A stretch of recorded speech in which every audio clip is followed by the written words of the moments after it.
बिस्मिल्लाहिर्रहमानिर्रहीम। अस्सलाम वालेकुम। आप सबको खुश आमदेद हमारे channel love piece and humanity पे। और आज हम अपनी 18th वीडियो बनाने जा रहे हैं इस चैनल पे। उम्मीद है कि आप सबका रमज़ानुल मुबारक जो है वो अच्छे तरीके से गुजर रहा होगा, आपके रोज़े जो हैं वो अच्छे तरीके से गुजर रहे होंगे।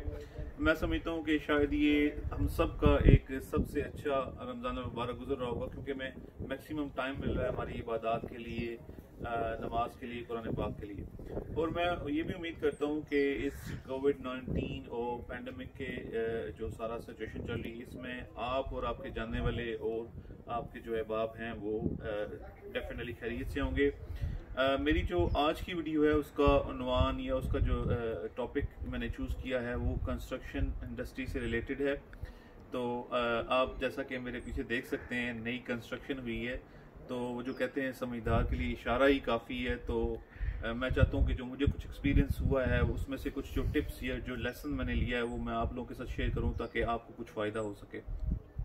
सबसे पहले मैं पेशगी मदद करूँगा उन बिल्डर्स के साथ या उन ठेकेदार या उन मिस्त्रियों के साथ, जो हम अपने पंजाबी में कहते हैं, कि जो ऑनेस्टली और सही तरीके से अपना काम कर रहे हैं। मेरी इस वीडियो का बिल्कुल भी मकसद किसी शख्स को हर्ट करना नहीं है, बल्कि मैं एक पॉजिटिव वे में इस वीडियो को बनाने जा रहा हूँ। सबसे पहली जो टिप मैं आपको दूंगा वो ये है कि जब आप इंतखाब करते हैं कि आपने वो कंस्ट्रक्शन करवानी है, तो आप चूज़ करते हैं कि जी मैं 3-4 लोगों से कोट लूँगा। वो कौन लोग होंगे जिनसे आप कोट लेंगे या एस्टिमेट लेंगे?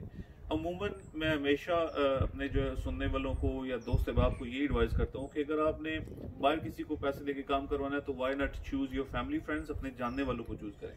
लेकिन मैं ये टिप दूंगा कि अगर आपने बिल्डिंग का या कंस्ट्रक्शन का काम करवाना है तो आप डेफिनेटली अपने किसी जानने वाले को चूज़ ना करें। पैसे तो अपने वैसे भी देने हैं, लेकिन यहाँ पे बहुत ज़्यादा चांसेस हैं कि might be you don't and up having a good relation. तो जो टिप मैं पहले शेयर करने जा रहा था वो ये था कि आप सबसे पहले खूब सोच समझ के चूज़ करें कि आपने किन लोगों को चूज़ करना है कोट लेने के लिए, एस्टिमेट लेने के लिए। और उसके बाद आप कोशिश करें कि 4 या 5 लोगों से डेफिनेटली कोट लें। उस कोट लेने के बाद आप जो आपके पास तखमीना या आपके पास जो एस्टिमेट आएगा, कोट आएगा आपके पास, उसमें आप अमूमन वो कहते हैं जी कि विद मटेरियल और विदाउट मटेरियल। तो उसमें भी आप थोड़ा सा वर्कआउट करें कि अगर आप विदाउट मटेरियल करते हैं तो उसमें आपका जो कॉस्ट आ रही है आपकी मटेरियल की, उसमें आपको कितनी जो है वो आसानी या कितना फ़ायदा हो सकता है। सेकंड चीज़ जो मैं डेफिनेटली यहाँ पे आप लोगों के साथ शेयर करूँगा वो ये है कि जब आप किसी बिल्डर के साथ अपना एक डन कर लेते हैं, क्योंकि जी हमारा जो ये ठेका तय हुआ है, जो हमने ये कोट लिया है, ये विदाउट मटेरियल था या विद मटेरियल था, तो उसमें भी बहुत सारी शिकें आ जाती हैं, बहुत सारे पॉइंट्स आ जाते हैं। तो आप अगर विद मटेरियल कर रहे हैं तो आप उनके साथ डेफिनेटली उनसे रिटर्न ले लें, एक जो पेन पेपर लेके उस पर आप तहरीर ले लें कि क्या क्या चीज़ जो है वो आपने सप्लाई करनी है और क्या क्या चीज़ उन्होंने खुद अपनी तरफ से लेके आनी है।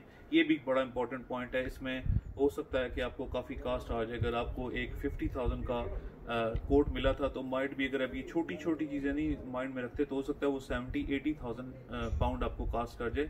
इसमें ये छोटी छोटी चीज़ें जो है वो बारीकी वाली जो है उस पर आप लाजमी ध्यान दें।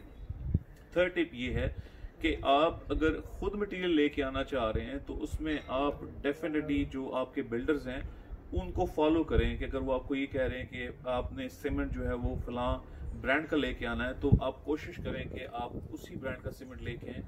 माइट भी अगर आप डिफरेंट का लेके आते हैं तो हो सकता है कि वो बिल्डर इतना एक्सपर्ट ना हो और यू एंड अप कि आप एक आर्गूमेंट आपका जो है वो उसमें आप जो है वो चले जाएं कि हाँ जी अब मैंने तो आपको ये सामान कहा था, आप तो फलां कंपनी का उठा के ले आए, इस वजह से ये काम अच्छा नहीं हुआ। और जो थर्ड और लास्ट टिप है वो ये है कि आपने जो बिल्डर चूज करना है उस बिल्डर को पेमेंट देने से पहले, उस बिल्डर के साथ कमिटमेंट करने से पहले, अगर आप उसको ये कहें जी कि आपने जो पहले वो काम किया हुआ है या आपने जिस बंदे का जो काम किया है उसका अगर आप रेफरेंस दे दें, आपके लिए आसानी हो जाएगी कि आप उसका काम भी जाके देख सकेंगे कि उसने पहले क्या काम किया हुआ है, और आपको एक फीडबैक भी मिल जाएगा कि इस बंदे ने जो पहले काम किया हुआ है वो काम कैसा था या उस बंदे का एक्सपीरियंस कैसा रहा। हो सकता है कि वो पहले जिन लोगों का काम करके आया हो वो कानों को हाथ लगा रहे हो कि तो बस तकबार, आज के बाद मैंने इस बिल्डर के पास नहीं जाना। तो अगर उसकी एक अच्छी फीडबैक बनी हुई होगी तो वो आपको किसी के पास रेफर कर सकेगा। उसमें सबसे बड़ी सहूलत ये होगी अगर किसी को बैड एक्सपीरियंस हुआ है तो वो बैड एक्सपीरियंस आपको नहीं होगा।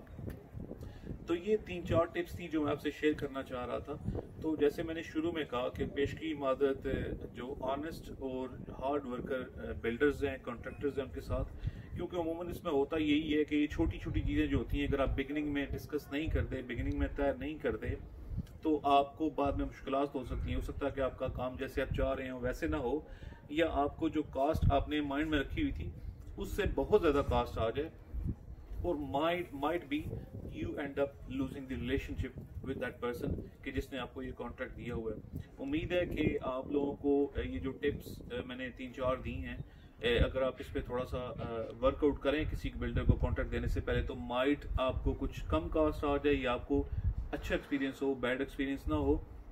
ये छोटी छोटी चीज़ें जो है वो ऐड अप होती हैं। अगर आप एक प्रॉपर कंस्ट्रक्शन करने जा रहे हैं तो उसमें ये छोटी छोटी चीज़ें ऐड अप होके या तो एक अच्छा जो है वो रिजल्ट बना देती हैं, या एक बैड रिजल्ट या बैड एक्सपीरियंस बनता है। तो आप सबके वीडियो देखने का शुक्रिया। सून मैं और वीडियो लेके आऊँगा, चूँकि रमज़ान मुबारक की वजह से या काम की नौईद की वजह से ज़्यादा वीडियोज़ नहीं बन रही हैं, अभी भी असर का वक्त हुआ जा रहा है, तो मैंने सोचा कि मैं क्विक वीडियो बना दूं। तकरीबन 2 वीक हो गए मैंने कोई वीडियो नहीं बनाई, तो इंशाल्लाह ज़िंदगी रही तो ईद पे भी मैं एक वीडियो बनाऊंगा, और ईद के बाद मैं कोशिश करूंगा कि रेगुलर वीडियोस आएँ। तो अगर आप कोई कमेंट करना चाह रहे हैं या आप कोई टिप लेना चाह रहे हैं मज़ीद डिटेल में, नाम मैं किसी का शेयर नहीं करना चाहूँगा, ऑफ कोर्स किसी की मैं जो है वो किसी की इज़्ज़त पे मैं हाथ नहीं लाना चाह रहा, इसलिए मैंने शुरू में मदद कर दी थी। तो फिर भी अगर आप कोई डिटेल लेना चाह रहे हैं तो definitely I am happy to share my experience which was kind of good and bad mix and match, लेकिन मैंने इसमें से लर्न किया, और मैं यही चाह रहा हूँ। इस वीडियो के बनाने का मकसद भी यही था कि जो मुझे एक्सपीरियंस हुआ है वो मैं लोगों को वो टिप्स बता सकूँ जो मुझे नहीं पता थी, तो उनको फ़ायदा हो सके। तो अगर आपने अभी तक हमारे चैनल को सब्सक्राइब नहीं किया तो लाइक और सब्सक्राइब का बटन क्लिक कीजिए, and I will see you in my next video सून। अपना ख्याल रखिएगा। जज़ाकल्लाह।